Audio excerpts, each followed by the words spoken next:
shaking up CPAC. Senator Rand Paul asked President Obama. I have a question for the president. Do you hate all rich people? Or just those who aren't campaign contributors?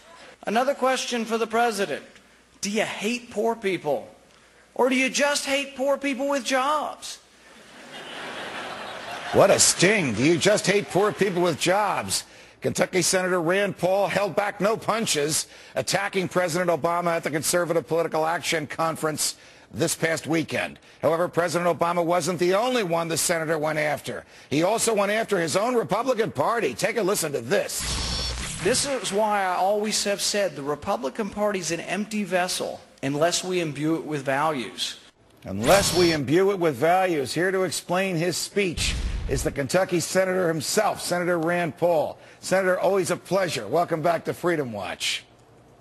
Good to be here. What did you mean when you called your party, the Republican Party, an empty vessel?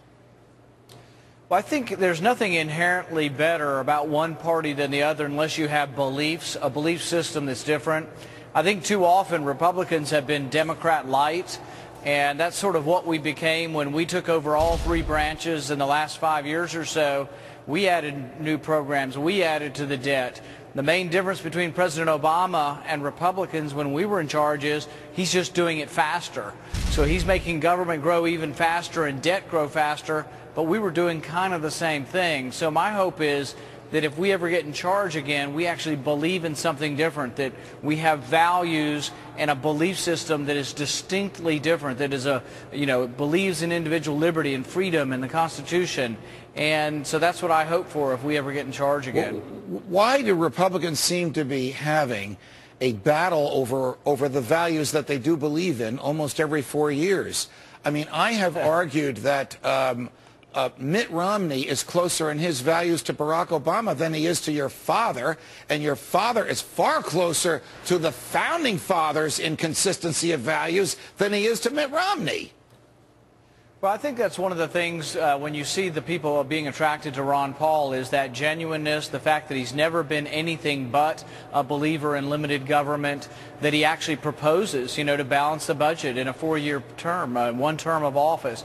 And the young people, I think, flock to him because they believe he actually would do it, but also because he presents something different. It's a constitutional foreign policy that doesn't believe in aggressive foreign policy, doesn't believe in going to war without the authority of Congress. I think they see that as more checks and balances and restraint, and I think, frankly, that's why my father's become so popular with young people. Are Republicans truer to small government and sound money and the Constitution when they're the minority and out of power than they are when they control the White House and both branches of Congress? There would be some argument for that. I mean, we definitely talk about how much President Obama is spending now and how much debt's being accumulated. But when Republicans introduced the largest entitlement program since LBJ, which was expanding entitlements under Medicare prescription Part D, right, most Republicans voted for it, and the minority, Ron Paul was one of only 30 congressmen to vote against this.